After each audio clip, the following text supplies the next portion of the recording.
All right, so we ready. All right.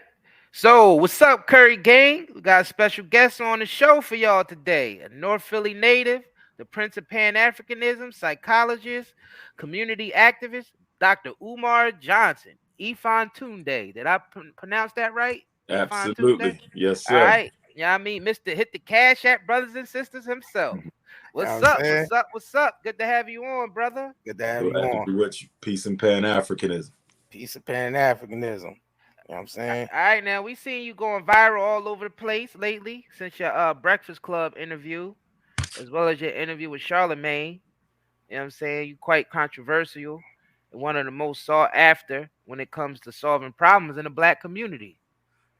You know what I mean? So what do you think it will take the for the black community to get it together and to put an end to all this self-hate and the killings and all that? Absolutely. Well, the self-hatred is the effect of a conditioning. We went through a 400-year conditioning process as a race of people Mm-hmm. that dehumanized us and taught us to hate each other. So Hmm. if a conditioning process is responsible for who we are, it's going to take a deconditioning process to recover us back to who we were. And that means that we're going to have to build our own schools for our own children if we Hmm. want to create a new collective consciousness for Black people. Simply put, two things must change. A lot of things must change, but two Mm-hmm. very core critical things have to change to return us to our glory. One is we have to educate our own children ourselves with an African centered curriculum. And when I say African centered curriculum, I am not just talking about culture and history. Culture and history are a serious part of an African centered curriculum. But when I speak of African centered curriculum, I'm talking about a curriculum that centers on teaching Black children how to solve 21st century problems for the African family. I'm not Hmm. just talking about knowing about what happened 5,000 years ago in Egypt or 2,500 years ago.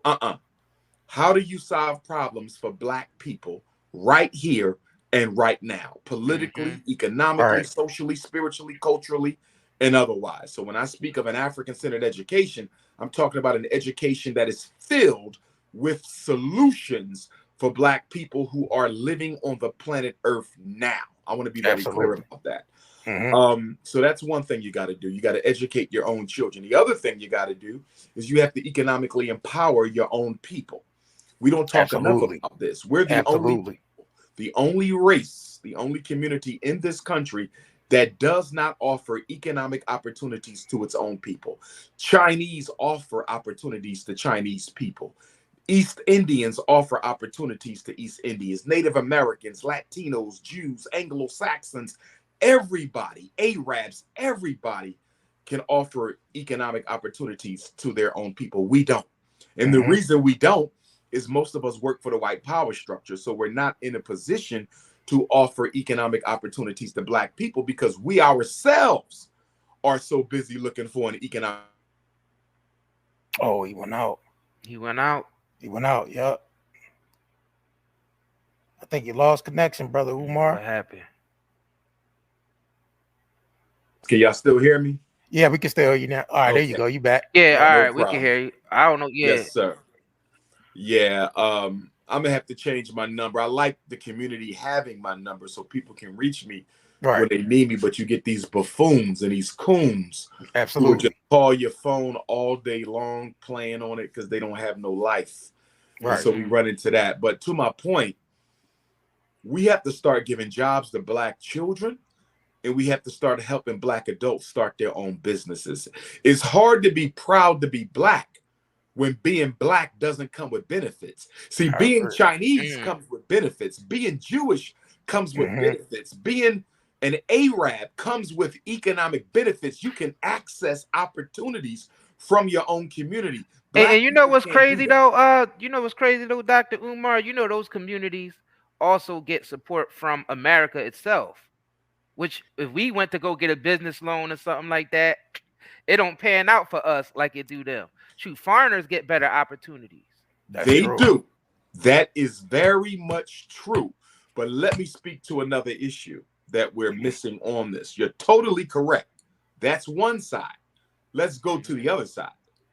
Every group of non-white people in this country contributes to the uplift and empowerment of their global homeland. Their ancestral homeland receives their regular support. Right. Our ancestral homeland does not receive our regular support.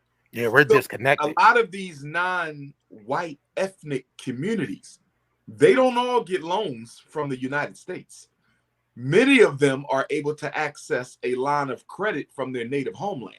So East Indians come here with a line of credit from East Indian banks. You understand? Chinese come to America with a line of credit from Chinese banks. They give to China, China gives to them. They give to East India gives to them. We don't give to Africa in a systemic way, and therefore Africa doesn't give to us. The most honorable Marcus Garvey said, a strong man is strong everywhere. And if we as Black people are going to be strong everywhere, we have to contribute to the uplift of Africa. It doesn't mean you have to relocate to Africa, but it does mean you have to contribute to the empowerment of Africa, because your empowerment is a direct reflection of the power Africa has. Let me ask you a question though. I mean, a lot of us don't even know what part of Africa we from. So how would we You don't even have be to able to know. go You don't have to know what get part a of line of Africa. credit? Because a lot of those people know exactly where they came from. That's irrelevant. That's irrelevant. And I'll tell you why it's irrelevant.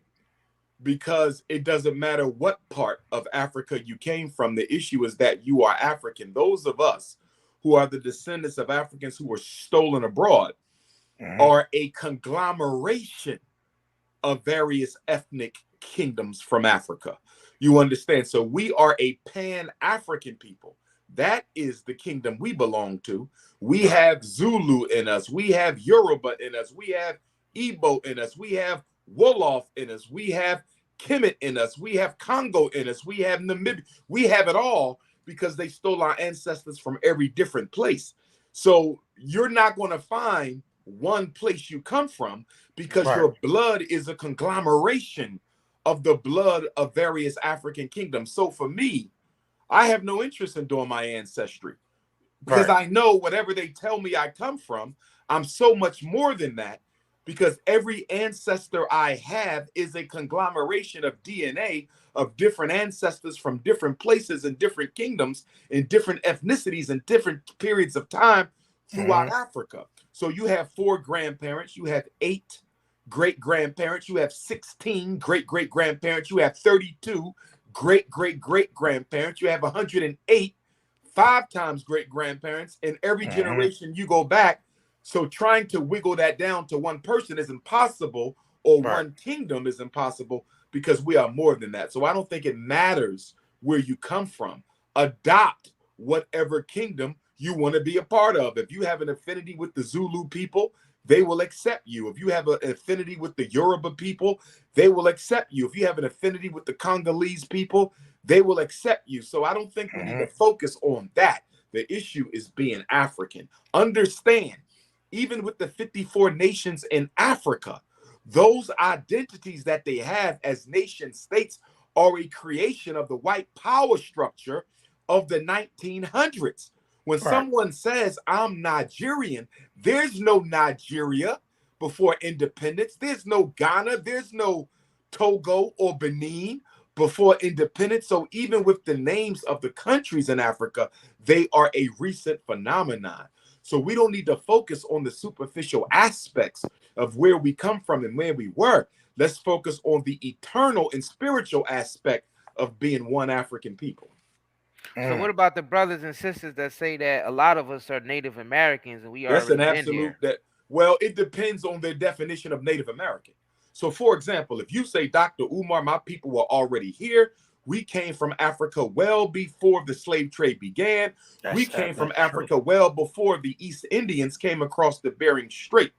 I don't have a problem with that, because we were here first. But we came from Africa. The issue I take is people who try to claim that America is a cradle of humanity. That's an absolute lie. There's no anthropological proof to that. There's no scientific proof of that. There's no genetic proof of that. There's no historic proof of that. Wherever you are in the world, you came from Africa. That's not only true for us, that's true for every human group that evolved from us. All humanity began in Africa for every single person. Don't you find it quite ironic that people Mhm. who look just like the people in Africa would dare claim they don't come from it? Yeah, I It's mean, ridiculous. that's true. I mean, everything originated from Africa. Everything That's like originated from Africa. In right. fact, we were the only people on the planet Earth for at least 150,000 years. There was no other race on this earth. So when humanity came to North America, Europe, South America, Asia, because we didn't, this is not just about North America. Right. We went everywhere first. The original people of every continent are African people.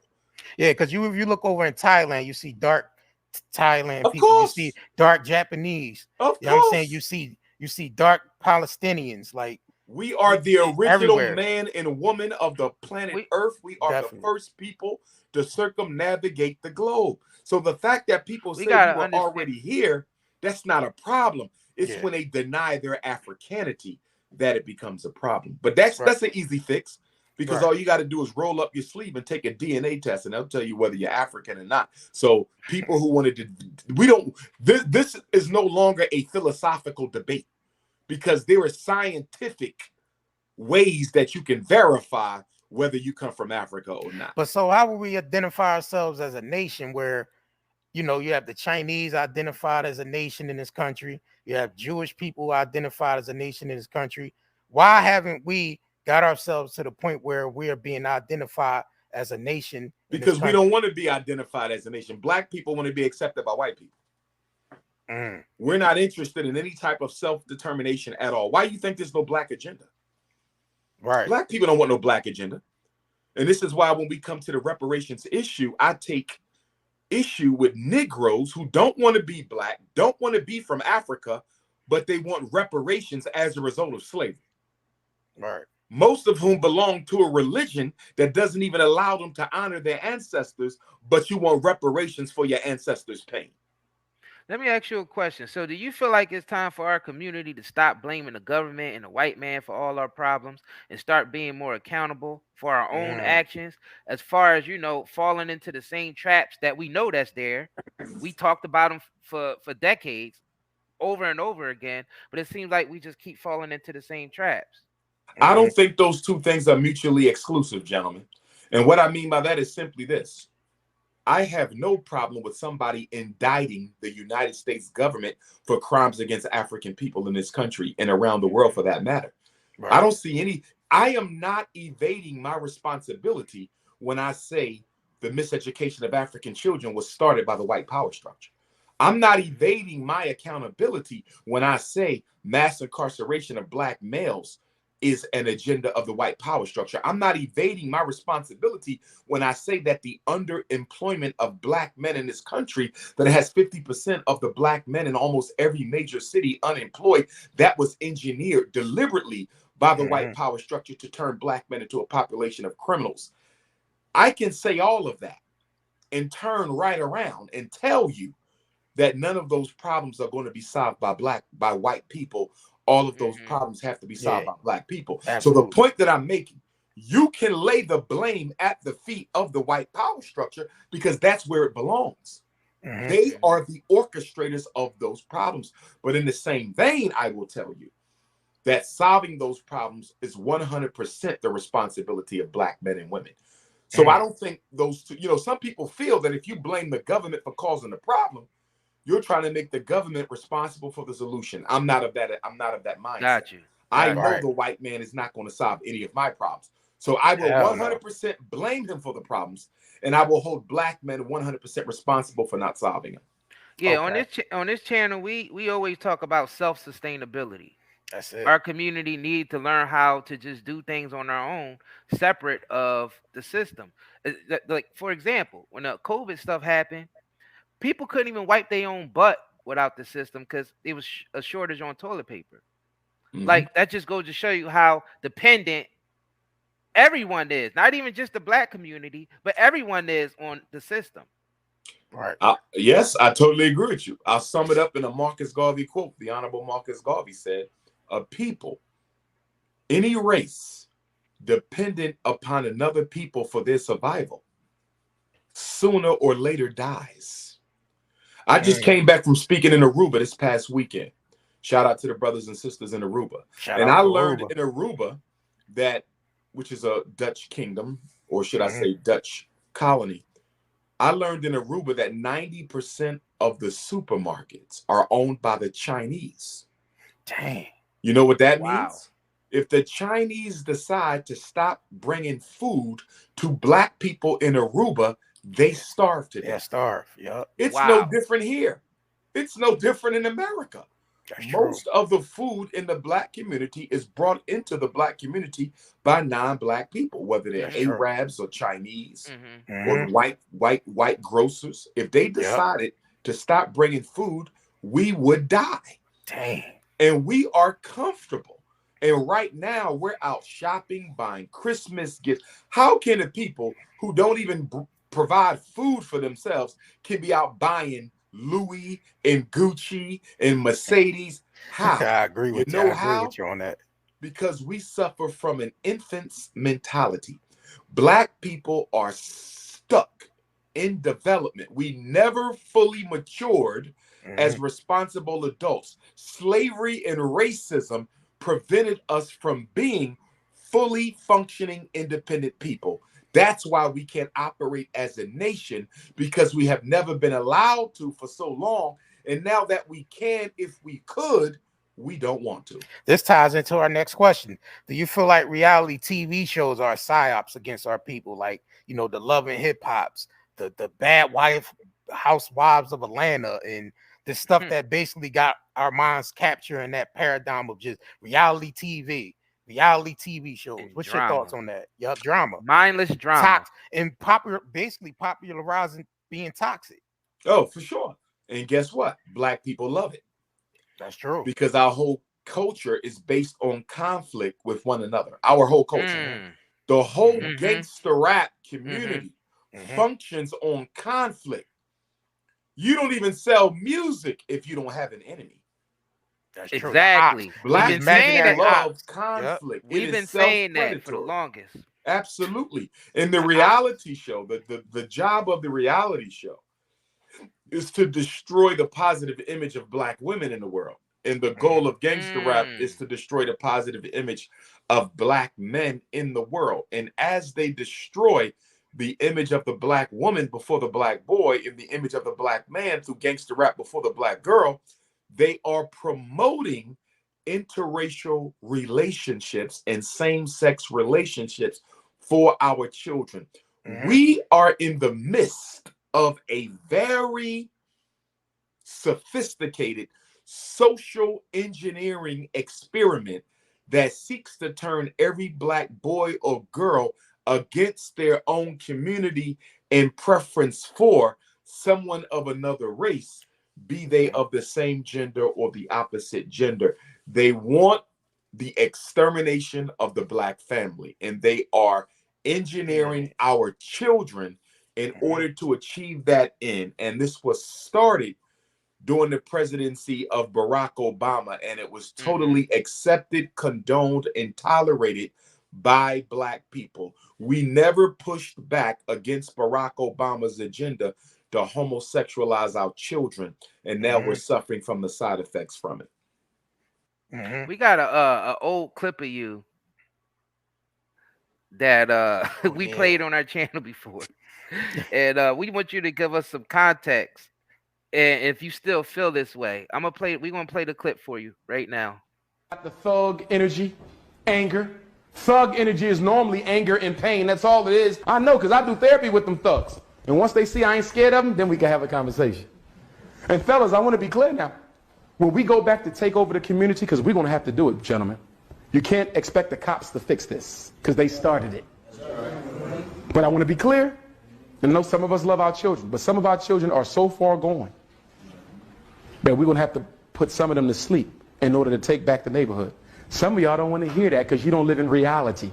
But I'm telling you, as a psychologist, I'm not going to be able to psychologize all of them on the corner. Some of them going to sleep. Fuck God. So like you had to wake some people up in that class. Hell yeah. Well, the only point there is that there's a such thing as a criminal mind. And there's a such thing as as an unrehabilitative criminal mind. Every group of people have criminals who cannot be saved. Absolutely. That's why you had insane asylums. That's why you have prisons. That's why you have mental health hospitals and sanatoriums and so forth and so on. And we have allowed our boys, in particular, some of them, to be so indoctrinated with the consciousness of death and violence that it's all they know. And you cannot save them. Anybody who thinks you can save every human being doesn't live in reality. I've studied psychology my entire life, and I know you can't save people. You know, there's people who thought you could rehabilitate Jeffrey Dahmer. There's people who think you can really rehabilitate Dylan Roof. Do y'all think you can rehabilitate Dylan Roof? He was a kid.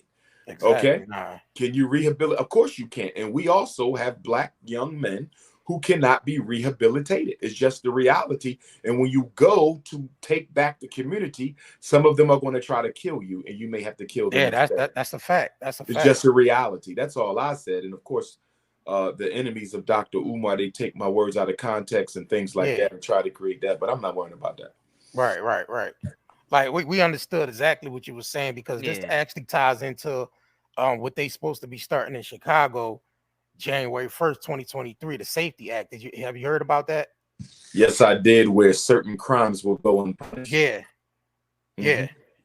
I mean, I could play a little bit of the video. Let's play a little clip of that. The refreshers, so they can see what they're going with this. January 1st, 2023, the following things will go into effect, and people need to be aware of this. It abolishes cash bail for almost every offense. This includes, but isn't limited to, kidnapping, armed robbery, second-degree murder, drug-induced homicide, aggravated DUI, threatening a public official, and aggravated fleeing and eluding. Offenders released on electronic monitoring have to be in violation for 48 hours before law enforcement can act. They could almost drive to Alaska before we can even look for them. It denies victims their constitutional rights. And keep this in mind, businesses and homeowners. Officers will no longer be able to remove trespassers from your residence or your businesses. Someone could decide to live in your shed, and all we can do is give them a ticket. You have to decide what level of force is required to remove them. State of Illinois. And whether or not it's legal. This is a massive threat to the residents of Orland Park, Cook County, and Illinois. What's your thoughts on that, brother Umar? Well, here's the thing. It should not matter if we were organized as a people. I agree. You know, from where I stand as someone who promotes self-determination for African people, where is our community guard? Where is our community town watch? Where is our community defense system? That shouldn't even matter, because we should already be organized. So the reason it's a problem is because we're dependent on white folks for our security. And that's the only reason why it's a problem. Right. And that ties into the clip that we played of you saying to them that you can't depend on the cops because they started this. So we have to police our own neighborhoods now. Absolutely. You know what I'm saying? And it goes back to self-sustainability. Period. And do you think those Purge movies were psyops to prepare people for stuff like this? Because it seems like it's going to be lawlessness. Remember, you want to desensitize people to certain campaigns that they have no experience with, so the reaction is not as tragic as it would normally be. So the movie's job is to low-key desensitize you. So I don't know if you guys remember back in the 90s, Denzel Washington and Bruce Willis came out with the movie The Siege, which was about the bombing of the Twin Towers before it happened, to desensitize you and prepare. Remember, your mind can't discriminate between reality and imagination. Right. The human mind doesn't know the difference. That's why when we let our children play these video games, the human mind is being desensitized to death and murder because the mind doesn't know the difference.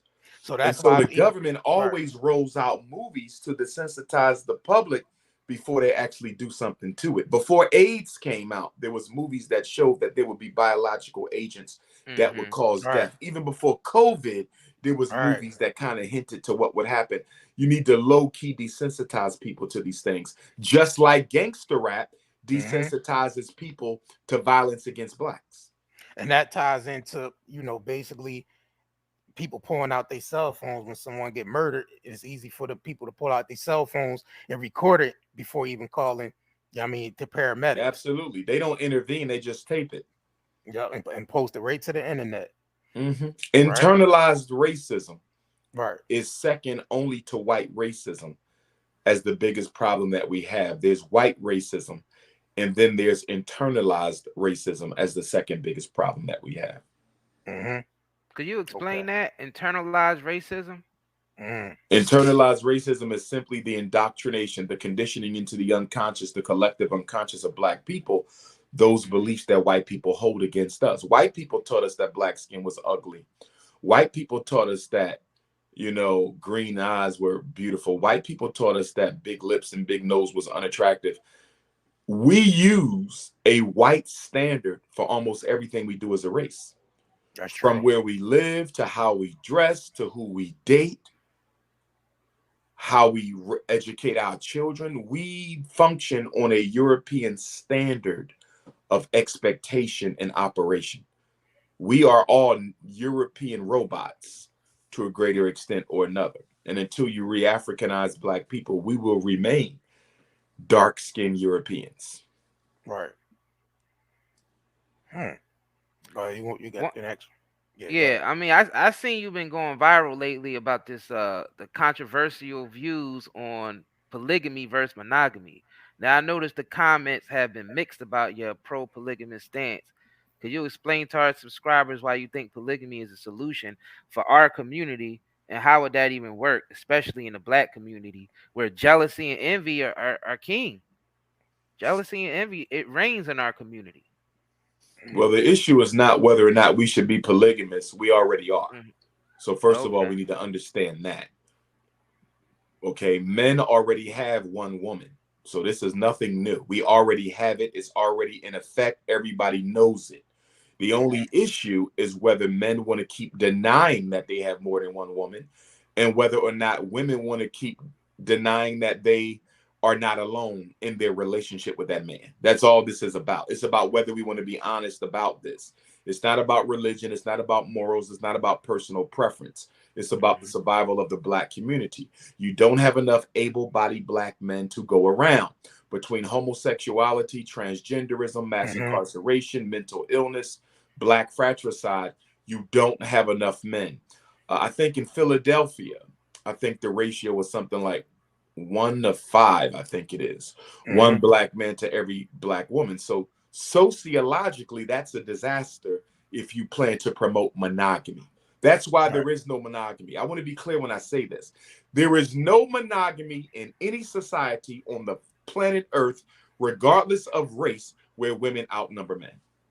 If you show me a monogamous society anywhere on Earth where the women outnumber the men, it don't exist. And the reason it don't exist is not because of the men. It's because women have a right to a man and they don't mind sharing as much as they like to publicly act like they do. If women mind sharing, why are there so many women in relationships with married men if women have a problem with polygamy? Half of all married people cheat. So if polygamy is a problem, how are half of married men finding women to cheat with them? It's because women preach one thing in public, but they practice something totally different in private. What about the women that be like, if a man can have more than one wife, why can't a woman have more than one husband? And here we go again. In those conversations, I have to bring people back to the whole purpose of why polygyny even has to be considered. Because nobody wants to share their husband. Nobody wants to share their wife. The reason women will share is because it's in the best interest of the community. That's the only reason why a black woman should be expected to share. If we live in a community where the ratio is one woman to one man, there's no need for a conversation about polygamy. The only reason why we have to have a conversation about polygamy in America is because there is a deliberate, systemic, historical war against the black man that reduces our numbers, thereby making it necessary for women to share. Political problems is why women have to share their husband, because America is killing us off and they are empowering us to kill each other off. If there is no disproportionality in the black male-female population, there's no need for a conversation on polygamy. We're only talking about this is because in most cities, black women significantly outnumber men, and I haven't heard another solution being proposed. If you gentlemen have another solution for how to deal with the overabundance of women and the underabundance of men, I'd like to hear it. I mean, face the fact that just some women gonna be out here dating a man that got another woman. Like Shara, I think her name is Sharaha Ali or something like that. Sharahazi. Yeah, I can't. It's kind of hard. Yeah, Shahrazad Ali. Shahrazad Ali. She basically said that's not the man's mistress. That's just the man's other woman. You know what I'm saying? So if a woman remember, monogamy is an invention of the white power structure. Right. Now, don't get me wrong. We have monogamy in Africa. Monogamy has always existed, but so has polygyny. They've both existed. They're both ancient ways of family dynamics. Here's the issue. This is not a conversation about whether you support polygamy or not. That's not the way you approach this. Right. Okay. Like I said, nobody wants to share their spouse. Nobody. The reason you entertain the conversation is because you care about the long-term health of the black community. So for black women who don't care about the long-term health of the black community, it's not a conversation they need to have. Right. Because they operate on a philosophy of selfishness. It's no different than when you have conversations about homosexuality and lesbianism. It's the same thing. These conversations are not about personal preference. The conversations are about what is best for us, not what is best for you, the selfish individual. It's like you have a conversation with a homosexual black man. Okay. What benefit accrues to the community from the open practice of same-sex relationships among black men? I haven't had a homosexual black man give me one benefit that comes to the community as a result of the open expression of same-sex romance. You know why? There is no benefit. You don't have enough men to go around. Yeah, that's you have black boys that have a father figure. Yeah, there's no reproduction. It's the same thing with polygyny. It's the same thing with polygyny. How do we benefit from monogamy? How does the black community benefit from monogamy? We don't. You know why? If you married every able-bodied black man to a black woman right now, you marry every able-bodied black man to a black woman, you are left with approximately 3 million black women without husbands. Are we that divorced from reality that we expect those women to become nuns? We're expecting 3 million black women to become nuns who have no interest in dating outside their race. That's not going to happen. Yeah, you know what they're going to do? They're going to go find a man that got a woman that got multiple women. Exactly. Yeah. I'm talking about my job is to introduce the conversations other people don't want to entertain. Yeah, but are people even ready for those type? But if people are people even ready for those? Especially no, they're not. Because I mean, with this whole reality TV, reality TV stuff, and the mindset of these women out here and men, like you said, from the gangster rap and all that, and then the women from the reality TV shows, they got that type of mindset. That definitely ain't going to work. That's definitely not going to work. The Snow Bunny crisis is another one. Interracial relationships. You know, Charlemagne and Envy bring up the question in every interview as if I change. I don't change. I'm who I am. My views don't change. And they bring it up, but here we go again. Right. What benefit does a black man coming home with another woman serve in the black community? Those are 3 questions I've never got answers from. How does homosexuality benefit black people? How does monogamy benefit the black community?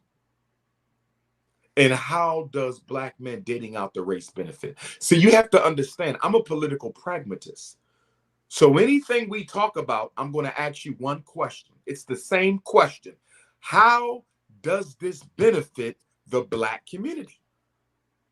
But I happen to be for my people. Most of us are for ourselves. Right. So if you're having a conversation about same-sex marriage, snow bunny crisis, monogamy and polygamy, and I'm coming from the perspective of the long-term health of the community. Yeah. And all Right. you care about is your 80 or 90 years of life on this earth. Right. We're coming from two different approaches. You only care about yourself. Right. And I'm looking out for 50 Well, that's the million problem. people. Majority from our community don't have that mindset. They don't. Absolutely. Everybody's selfish. I'll give That's you true. another one. The Deion Sanders situation. Here we go again. Right. What is in the best interest of the black community? Deion Sanders staying at Jackson State and helping to build a high school to HBCU pipeline of athletes so the HBCUs can start benefiting from the God-given African talent of high school athletes, which is being exploited by predominantly white institutions who don't give a damn about them or their community, or him getting $5 million a year to to coach at a white racist college that only has 1.5% black students on its campus. Right? We know it's a Deion. His best interest is $5 million a year at white Colorado. Yeah. Right? The best course, interest that's of his the black mindset. community is you stay at Jackson State and save the HBCU system. Yeah, I don't think he had that mindset, brother Umar. The He didn't. mindset of He didn't. But what celebrity do? What black that's celebrity true. do? I mean, look, That's true. how you got all these so-called black billionaire celebrities? What they doing? They're not doing What they do? anything. Yeah. But I don't hold them to a higher standard. See, my standard is Yeah. consistent. Like I Right. told Charlemagne and Envy. Okay. I'm going to hold Deion to the same standard. I don't give celebrity passes. They don't get passes from me. Right. Just because your name is Oprah Winfrey and you're the richest woman in the history of the North American continent, you don't get a pass. I don't hold them to a higher standard, but I'm not going to hold them to a lower one either. Right. I mean, what do you think it is that these billionaires They're scared of white folks. that you think that's what it is? Because we It's we don't fear see and it's selfishness. First of Yes. all, you listen. You can trade. It's not about the individual billionaire. right. It's about socialization in the black community that allows rich blacks to avoid and evade accountability to the community. Gotcha. That in other words, take Oprah's name out of it. Right. There will be another Oprah in 20 years. There will be another Puffy, another Tyler Perry, another Beyonce, another. See, you're switching out people. That's it. But you're not changing the system that creates them. Right. Because I look at them as just being the face of corporate. They're just the accounts. face. I don't think they billionaires because Yeah, that they it just could easily face- be yeah. taken. Look at Kanye. They look how fast they took his funds. But You I say respect one thing they don't Kanye like. because at least he lost fighting. That's Mhm. true. You follow me? At least he lost fighting. I just need him to be consistent, right, and choose a side and decide what you stand for because you're so helter-skelter schizophrenic. But I respect Kanye more than any other billionaire at this point because at least he spoke truth to power. He's not doing anything for black people, but at least he spoke a significant truth to power, and I can respect that. Right. He at least got people thinking. He at least at got least our planting the community seed. thinking. Yeah, that's true. Yeah, The rest can of them is respect him for mindless. that.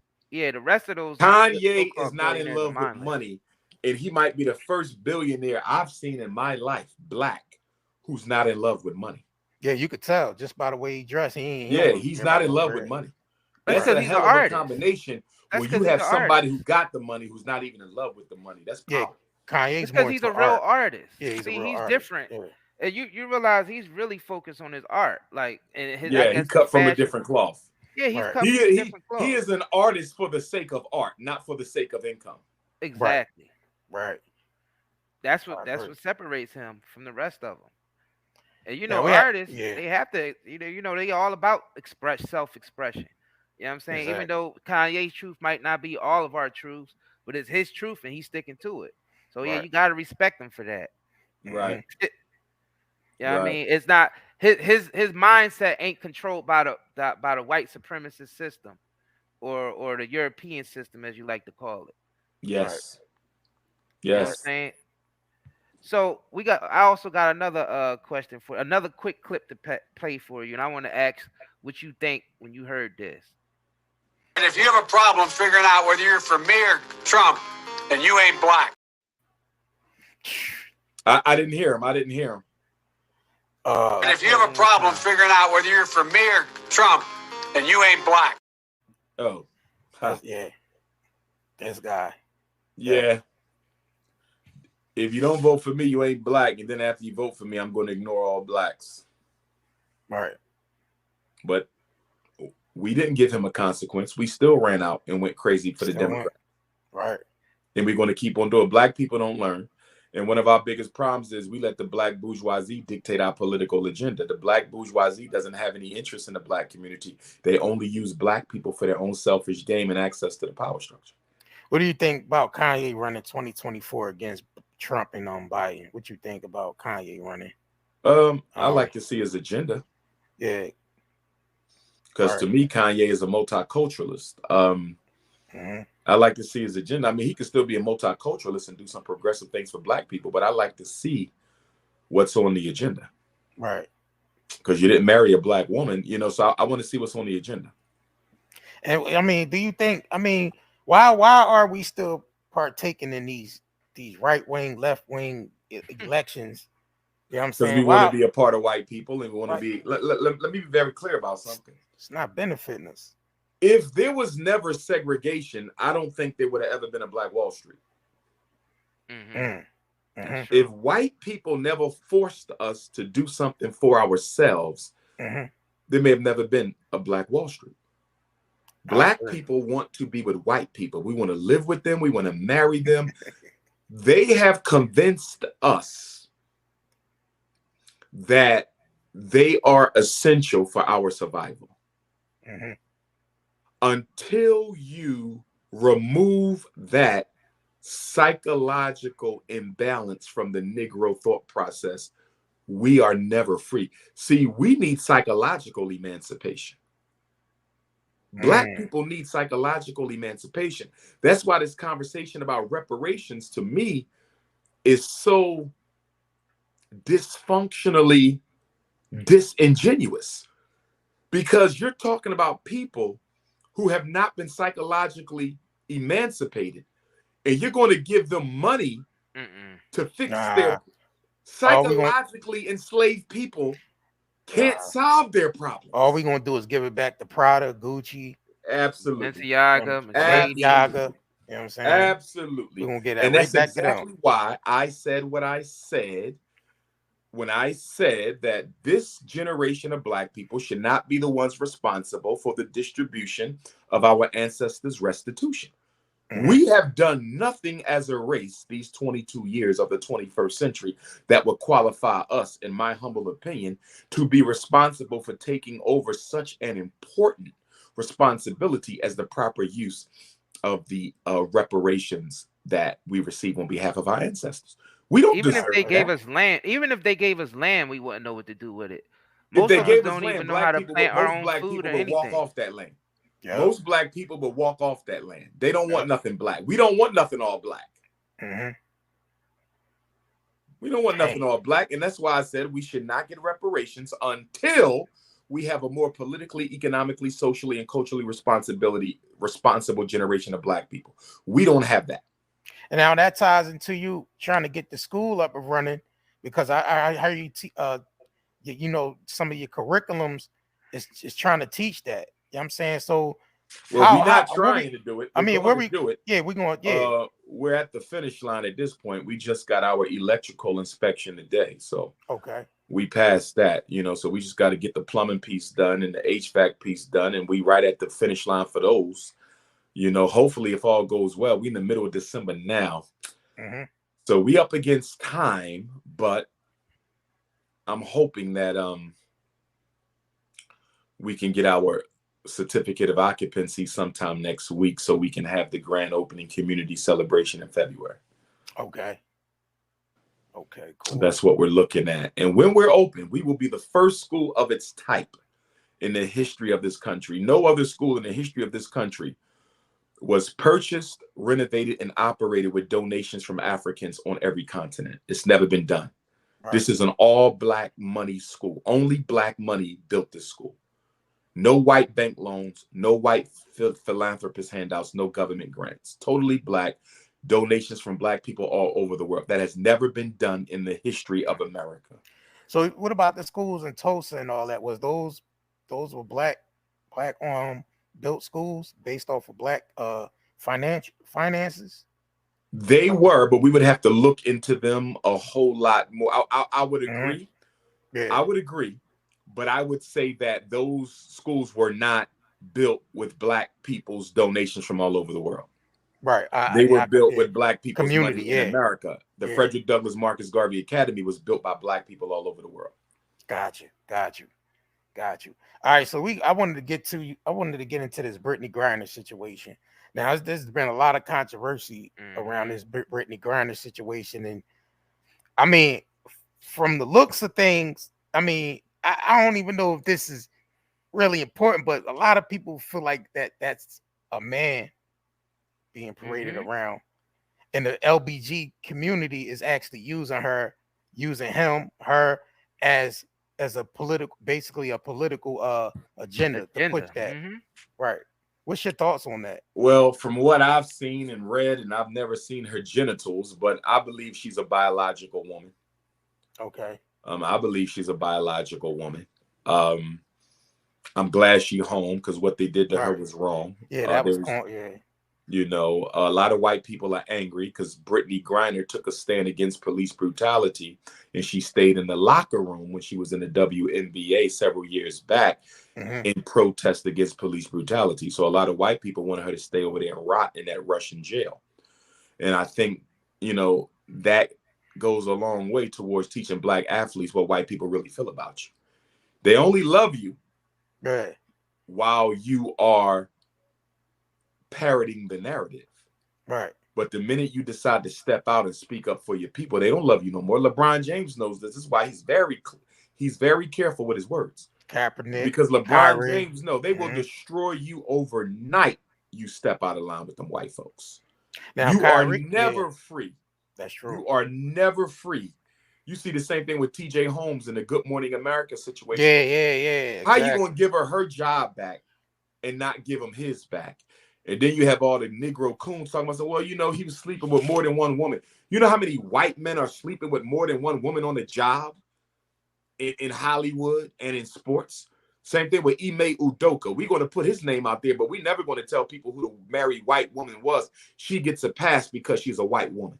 Yeah. It's always been a double standard for us in them. Nothing has changed except black people's love for white folks. That's the only thing. Then you see they brought Bill back up in the media. They got a whole new group of women who want to re-sue him. What the hell? What the hell is that about? They just want white folks. You got to understand something. White folks were forced to go underground with their racism for about 50 years. From Dr. King until today. 55 years ago. For a half of a century, white folks had to hide how they really felt about black folks. And when Donald Trump got elected, he said, you no longer have to hide your racism. And white folks are celebrating. They are still celebrating the fact that they no longer, it is popular to be racist in America right now. Popular to be racist against black people. Did y'all see what just happened in Fort Worth, Texas? Well, what? The good sister, the police who's on trial right now for murdering the sister in Fort Worth. Remember the cop? Yeah. Was called to do a wellness check. He shot her dead in her home. Yeah. A group of white folks dropped off a casket filled with blood. Whether it was fake blood, we don't know. Could have been fake blood, real blood. But they dropped off a casket in front of the mayor's house with her name on it and the names of other black police victims. Wow. This was the day before. Imagine that, somebody throwing a casket on the front yard of the mayor with her name on it, draped in blood. It is popular to be a white racist in America today. I mean, I'm glad they're not hiding because we need to identify them. because we don't want to be amongst no hidden races. Well, all We white don't want people them are to. racist. Yeah, we All don't want white them. people We are don't racist. like. We All don't white want the people are hit. racist. We don't want it to Could be you hidden. We explain want that it. how all white people are racist? All white people are racist because all white people benefit from the systemic Mm. disproportionality, bias, inequity, and disproportionality that affects Black people. They all benefit from what happens to us, and none of them ever do anything systemically to stop it. You cannot name a white person in the history of the world who has ever tried to eliminate white privilege.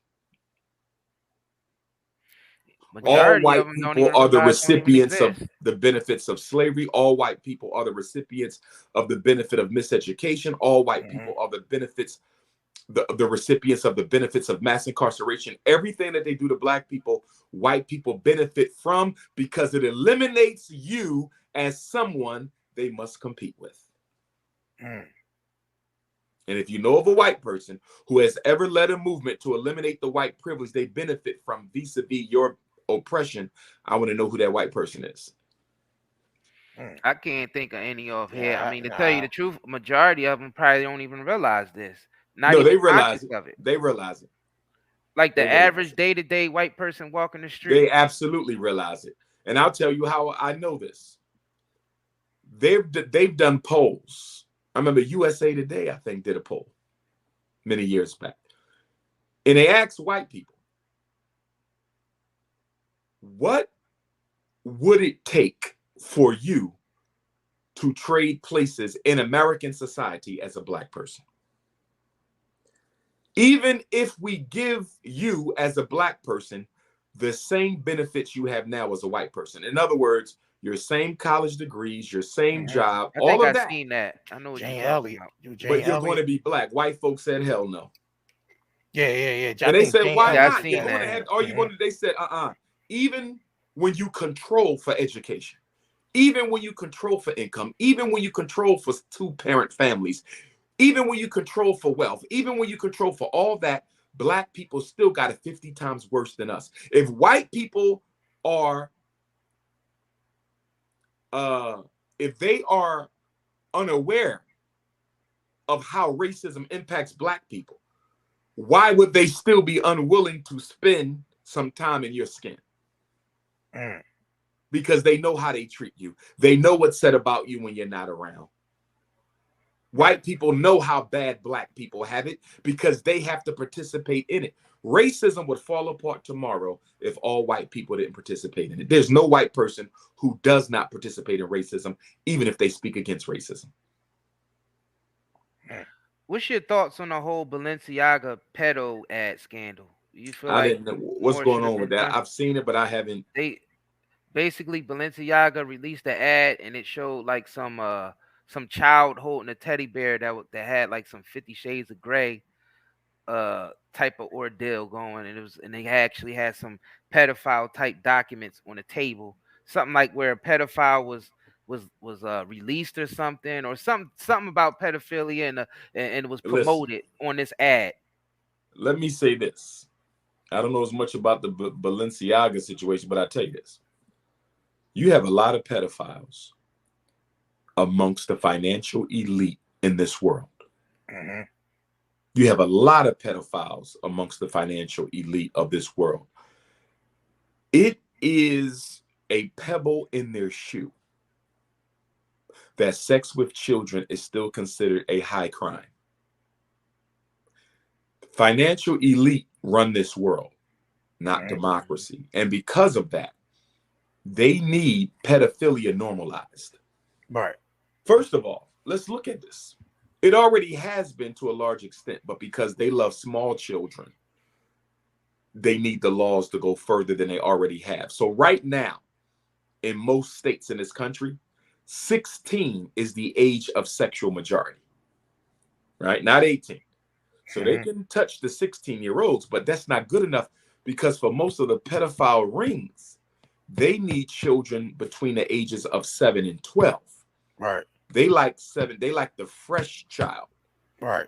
Okay, because part of their satanic rituals requires the virgin children. because they believe, like the vampire metaphor is very true amongst the pedophiles. Mhm. Right. The vampire needs blood to live, and as long as the vampire gets blood, they live forever. Mm-hmm. So amongst the pedophiles, they believe that they need to have sex with children, and the way to eternal life is sodomy of prepubescent boys. Right. And then after they rape them, they kill them and they drink their blood, the brain fluid. They believe that the brain fluid contains energy that helps you to live longer. Right. So this is not just pedophilia for the sake of pedophilia, it's pedophilia for the sake of longevity. Mm-hmm. And it all falls under the umbrella of Satanism and evil. And so they want the American Psychiatric Association to normalize pedophilia. And I can see it happening. They're going to reduce the age. They're going to reduce the age of majority again. I think they're going to get it down to 12. If it's 16 now, I think they're going to get it down to 12. And let me tell you why they're going to get it. This whole homosexual thing that they pushed on us was never about homosexuality and lesbianism. It was about transgenderism and pedophilia. I'm going to say it again. The LGBT movement in the Black community was never about lesbians, homosexuals. It was about transgenderism as birth control, genocide, radical transgenderism, making sure you can't reproduce, and pedophilia. See, this is why Zaya Wade is so critical. Right. Because with Dwayne Wade's son, you have the popularization of the transgenderism of Black boys around the age of 12. Right. Right. Wow. The reason Zaya Wade is so important is Zaya Wade is going to pave the way to make it popular for Black boys to tell their parents, I not only want to be a homosexual, I want to be a woman. So I need surgery and hormones because I want to be a woman. I never want to be able to produce with a woman. I want to be a woman.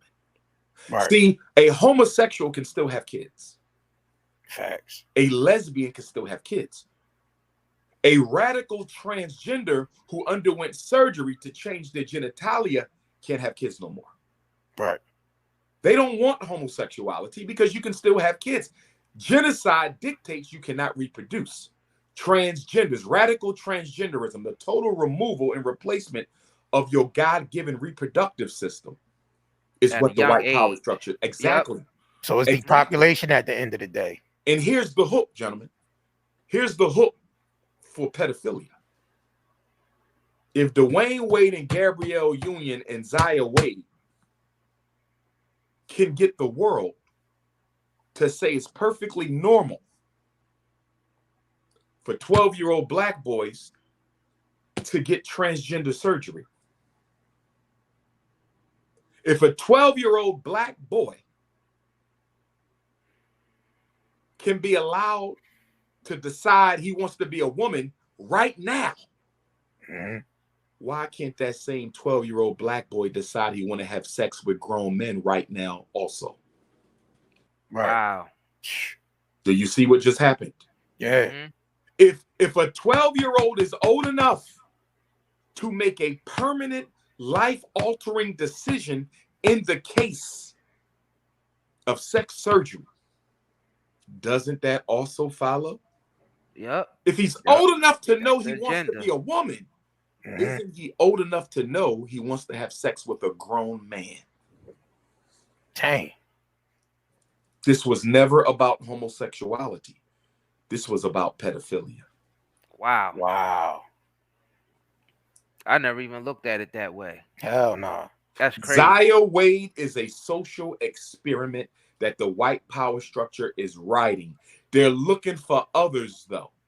They need a few more celebrity sons. Magic Johnson's son is another one, but he's a grown man. Yeah.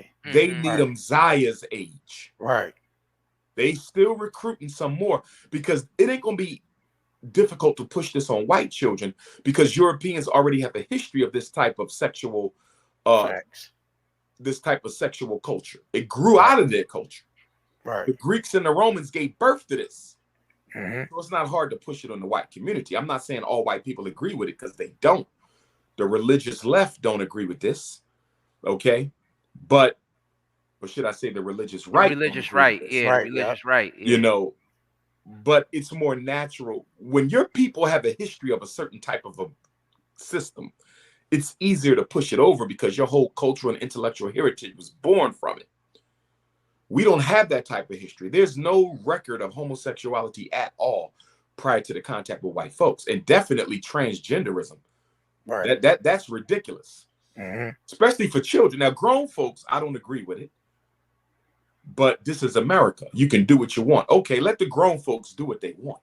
Right. Why are you letting children decide? Yeah, that's crazy. That's crazy.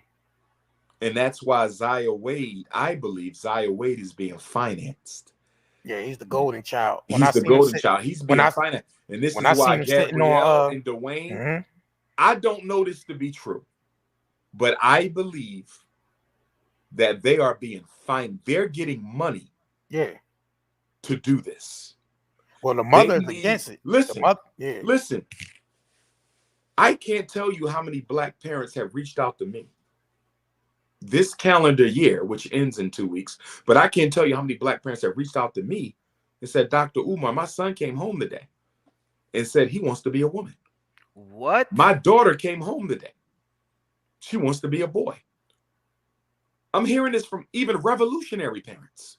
So it's in the schools. Because the schools, Barack Obama made it safe to sexually confuse black kids in public school, and he has not been criticized by black people yet. Nope, and they ain't. They love Obama. And look who was his VP. Matter of fact, we got another clip to show you real quick of his VP. Ties into what we saying. Ties into what we saying. Now current president. Let's play it real quick. Got it. There's the headbutt, and then watch.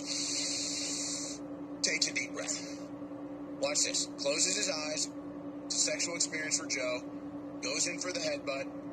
And now watch the deep breath.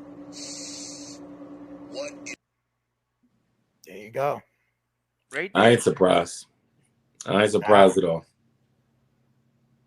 Right, but see, here's the thing, though. Black people don't care. Nope. We care about money and materialism. Black people are ruled by money and materialism. White people are ruled by power and control. And guess what? Those two things can mutually exist, and that's why there's no conflict between us and the white power structure. Right. There's no conflict between Black America and white America because our priority and their priority can coexist. They want power and control. We don't. We just want money and materialism. They okay with that. Money and materialism is not the road to liberation.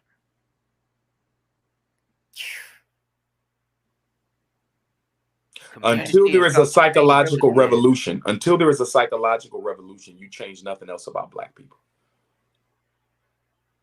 So that's why I became a psychologist. That's why I'm opening up a school, because I understand that the mind is the final frontier. Yeah. This is where the war must be fought.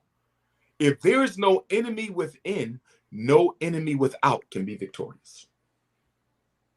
Black people are being defeated by internal demons of white supremacy. I agree. Dang. So how do we reverse this? You got to educate your own kid. You don't reverse this without your own schools. Until Black people mass educate their own children, nothing changes. You can't let your enemy indoctrinate your babies and think you're going to get free. Right. Because the whole purpose of education is to teach Black kids to love white people. That's the purpose of public school. Right. Why do you think we so colorblind? How can the people who have been the greatest victims of racism don't see color? That don't even make sense. The greatest victims of racism don't see color. How can you not see color when you have been victimized by color more than every other group? Because you went to a public school where you were taught to love white people. And the prerequisite to being accepted by white people is you cannot be a proponent of racial consciousness. Now they're having like this Satanist after school. They implementing this Satanist after school program. Did you see something about that? I did not. Yeah, well they just announced that they're doing a Satanism after school program for children. You know what I'm saying? In certain parts of the country. Basically, certain parts of the country, they're doing an after school program, a Satanist class after school program, basically. And I guess that's supposed to teach the children to love everybody and to, what comes along with that, though. Accept everything. Sure. Accept everything, basically. I'm not surprised. I'm not surprised. If you would have told Harriet Tubman and Frederick Douglass and Sojourner Truth and Martin Delany and William Wells Brown and Richard Allen and Absalom Jones and Octavius Cato and Robert Purvis and James Fortin, if you would have told all them that 157 years after slavery, white people will be teaching black kids how to be homosexuals and black parents would keep their kids in them schools, they would not have believed you. Wow. Nah. They would not have believed you. Our ancestors don't condone none of this. And I believe this is why we don't get much help from our ancestors, because they are ashamed of us and they are pissed off at us. They have every right to be, too. Every right to be. Every right to be. The black middle class has abandoned the black community. Most of our movements, civil rights movement was led by the black middle class. Dr. King was middle class. Yeah. They've abandoned us. The black middle class has totally turned their back on the black working class and the black underclass. They are basically the guard dogs for the white power structure. They totally identify. Candace Owens, just like they're funding Zaya Wade, Candace Owens is being funded by the conservatives to draft as many young black professionals and millennials into the Republican Party as she possibly can. So she's another social experiment. Zaya Wade is a social experiment of white supremacy. Candace Owens is a social experiment of white supremacy as well. So it don't matter if it's the left or the right. Nah, don't both on the same bird. Yeah. You got to remember, the people who run this planet, they finance both sides so they can never lose. True. They finance both sides so they can never lose. They finance the Republican Party and the Democratic Party. Right. It's not a choice. It's just two different schemes at play at the same time. If we don't get the Negroes with the Democratic scheme, we get them with the Republican scheme, but we still get them. And we always stress on this channel, it's Coke and Pepsi, because it's the same content inside two different cans, owned by the same share, but owned by the same shareholders. Different label. Absolutely. You know what I'm saying? And you know that is a capitalist strategy that a lot of businesses use anyway. For example, Outback Steakhouse and Texas Longhorn are the exact same restaurant. Right. You understand? But you give people the illusion of what? Choice. The illusion of choice. You got cars out there. What was the path? What is the Nissan Murano? There's another car that's identical to the Nissan Murano. It's the Altima, I think, ain't it? No, I think it's the Kia. It might be the Kia. The Kia Sportage. Yeah, I believe it's the Kia. Yeah, I think I know what you're talking about. They have like 4 prototypes of cars. Yeah. And they're just all sold under different names. Yeah. Owned by the same shareholders. Yeah. It's the same thing with politics. They all owned by the same people. Yeah, we talk about that all the time on this channel. But you got to remember, brothers, ignorance allows you the freedom to not be responsible for change. This is why black people like to be ignorant. Because as long as I'm ignorant, I don't have to do nothing. Right. But the minute you make me, let me give you an example. My expertise is education. Before I told Black parents that the learning disability was an opinion and an idea, not a scientific fact, Right. they didn't have to be responsible for putting their kids in special ed because they believed it, right? The learning disability. Mm-hmm. Once I made it clear that the learning disability is a fraud and a scam, now you have to be responsible for fighting to protect your children from being put in special ed. So what do Black parents do who don't want to fight and protect their children? They would rather ignore me or claim I don't know what I'm talking about. You know why? Because if I accept the truth of what he's teaching, I now have to conduct myself differently in the schools. Mm-hmm. It's the same thing with Black people with racism, with America. They don't want to know the truth. Knowing the truth is painful and requires me to behave differently. I don't want that responsibility. I'd rather remain a Negro. Yeah, you have to be held. You held accountable now. You know what I mean? You basically, you have to move different. You be basically responsible. You're being, Black folks don't like to be held accountable for nothing. No, Nothing. thank you. You just said it right there. Black folks don't Accountability. want to be held accountable for nothing, and definitely not accountable to other Black people. Are you crazy? Right. Accountable to you, Black? yeah. No, I'm not accountable to Black. Black people hate each other. I mean, that's the normal institutionalized mind. That's why a lot of our young brothers like prison, because they get to evade responsibility. They like, you ain't got no responsibility in jail. You know what I'm saying? The system is taking care of you. You know what I'm saying? They giving you your 3 meals a day or whatever. That's Giving you a right. place to sleep.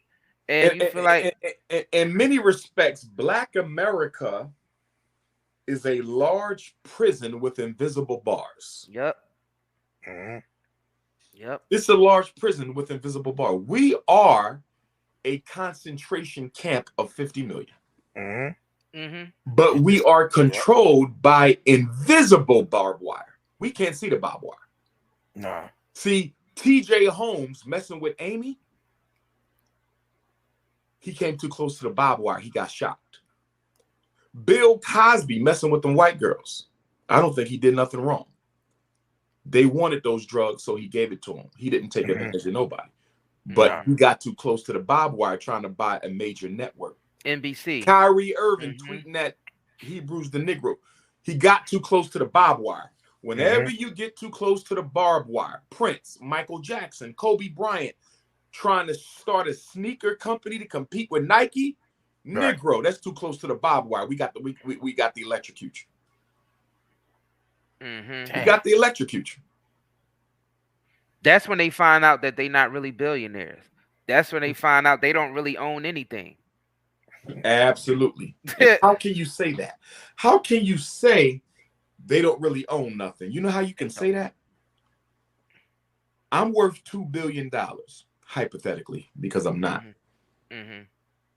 Where can I go at in this country to see that $2 billion? Can I walk into the bank and ask them to show me $2 billion? No. Nah. So how do I know that there's $2 billion with my name on it? I don't. I believe that there's $2 billion somewhere with my name on it. And then on top of that, even if they show it to me in cash, I have to go to them to get it. My money is in a dollar prison known as a bank, and they have to pass it to me. Is it really mine? How is it mine if I have to go to somebody I don't even know to get it? That nigga Kanye said Apple froze my account, had 200 million in it. Absolutely. You know what I'm saying? Well, one click of a button, frozen. One click of a button. There's no freedom here. And you know what? That's leading to our next quick question real quick. Have you heard about the new smart cities? Have you seen what's been going on in Saudi Arabia, the city called The Line, which big celebrities have been promoting? We had DJ Khaled, you had Swiss Beats, you had Fat Joe. Yeah, all the big celebrities is promoting these smart cities. What is a smart city? It's basically a city that's a line confined to it's going to be 9 million people living in there. Saudi Arabia is actually the first ones that's building.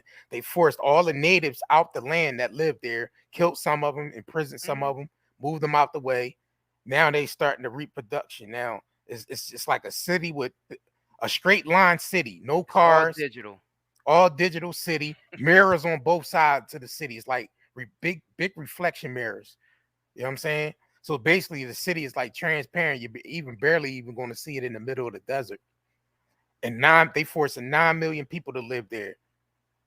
You know what I'm saying? So I'm gonna have to look into that. It's the first yo, do you got time that we could show them pull it the up. line video real quick? Yeah, go send ahead. it to me. I pull it up. They got actually introduction.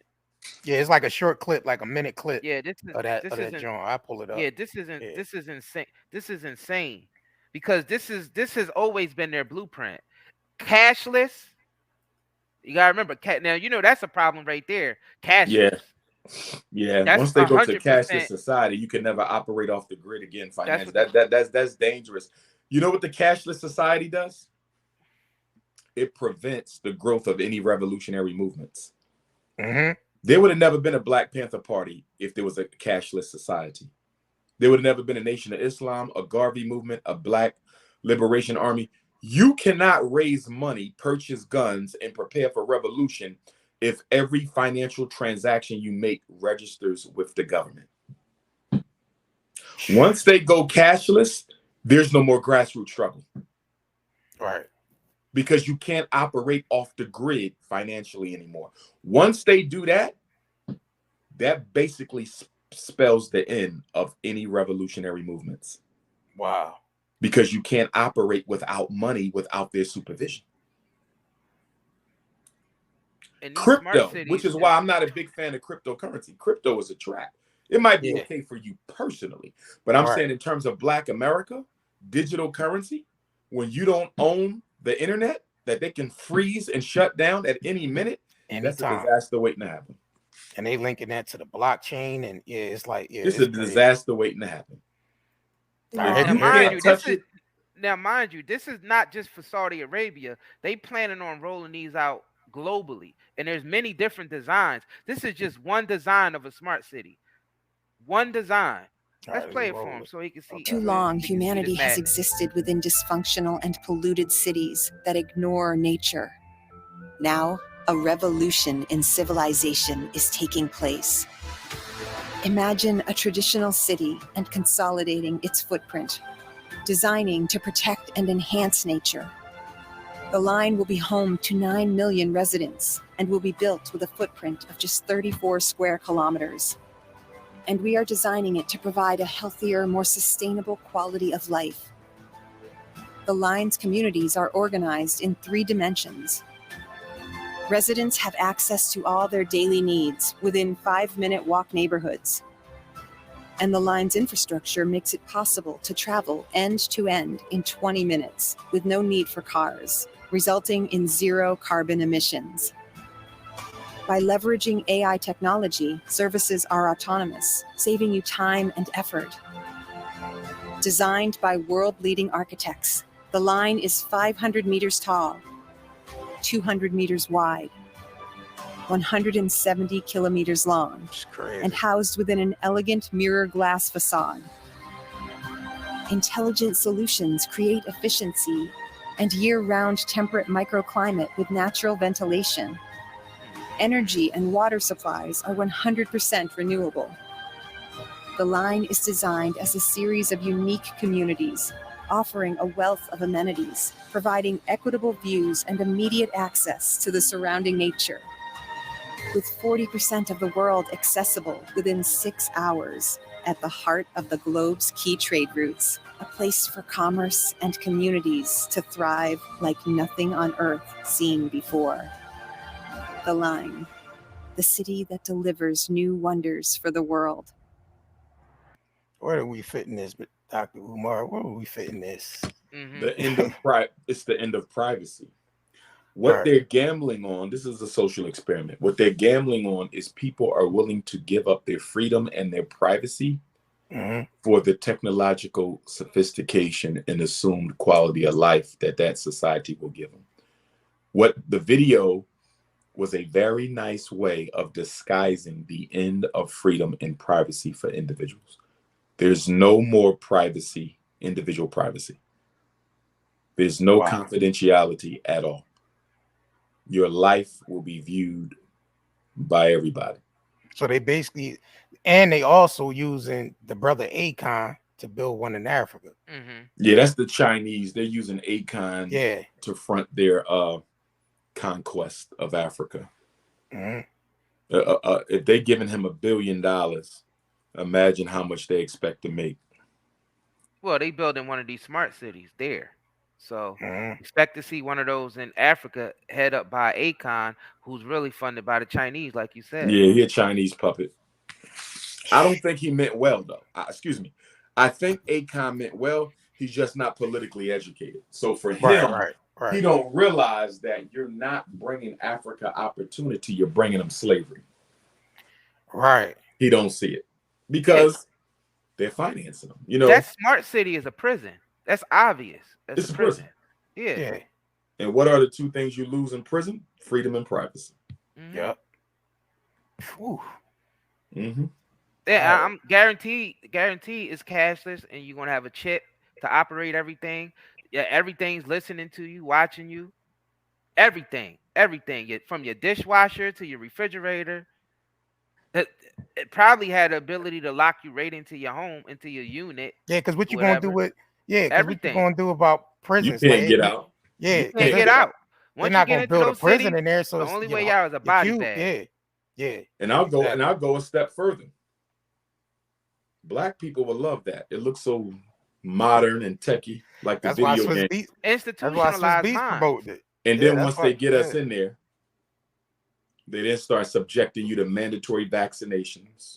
Oh yeah, that's mandatory sterilizations. Yep.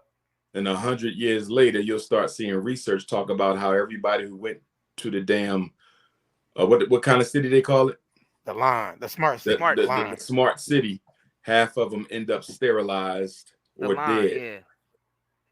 That ain't nothing but a rat trap for genocide. Dang. There's no place for us. Now, mind you, the one in Saudi Arabia that you just seen, they're actively building it right now. Khaled, which is already Khaled, they was over there celebrating with them because they already built the first step of it. So that's their plan right there. To have those everywhere. That's the plan. That's their end goal. Yeah. That's their end game. Shit. And see, people like Khaled, and I ain't got nothing against the man personally, but these culture vultures that come amongst us, and I'm not upset with them. I'm upset with us. Because no other people allows outsiders to come amongst them, exploit so much of their culture, and never give anything back to it. I've never seen it. I have the Eminems, the Khaleds, the Macklemores, the Justin Biebers, the Timberlakes. No other culture is going to let you come in, exploit my culture, make yourself a millionaire, and never give a single thing back to it. It's amazing. Absolutely amazing. Only thing they give back is slave contracts on top of another slave contract on top of another slave contract. Absolutely. That's it. And feed the prison industrial complex. Absolutely. And none of them want to be mistaken as black. Everybody wants to enjoy black culture, but nobody ever wants to experience life as a black person. Right. That's why it's called exploitation. Yeah. Right. Yeah. Man. So I think that's a good place to end it, man. We definitely this was definitely a great bill right here, brother Umar.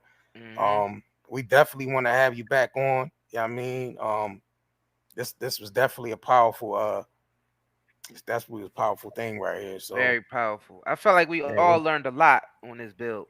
Yeah. Let me also say to your listening audience, please support the Frederick Douglass Marcus Garvey Academy. We can use your donations as we get closer to finishing the Garvey building, and then we have to do an all new fundraiser for the Frederick Douglass building. So on the Cash App, $FDMG School. I repeat, $FDMG School. You can go to my website, drumarjohnson.com, in order to actually click on the right link, because there's so many fake handles out there. Right. Or you could also text message me if you got issues about your children, you need some consultation or life coaching yourself, psychological evaluation report review, behavioral consultation. You can text me to schedule that. 215-989-9858. Again, 215-989-9858. Text message only.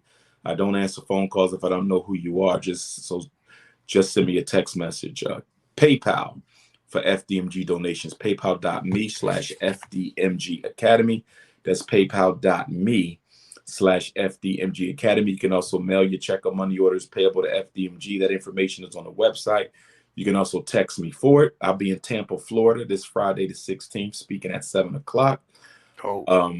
I will be in Washington, D.C., Kwanzaa Thursday, the 29th, at the Thurgood Marshall Center. I'll be in the Bronx, New York, on Kwanzaa Friday, December the 30th, at St. Helena's Church in the Bronx. That's 4 to 8. Washington, D.C. on Thursday the 29th for Kwanzaa. That's going to be 5 to 9. I'll be in Philadelphia on New Year's Eve at a Bembe, traditional African spiritual celebration.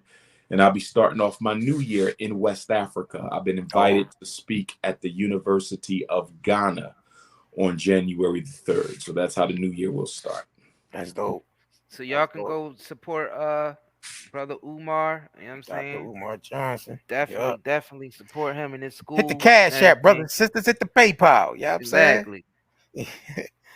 real talk. You know what I mean? So yeah, man. It was definitely a pleasure having you definitely on, brother. No problem. Anytime. Anytime. Okay. All right. Let me end this.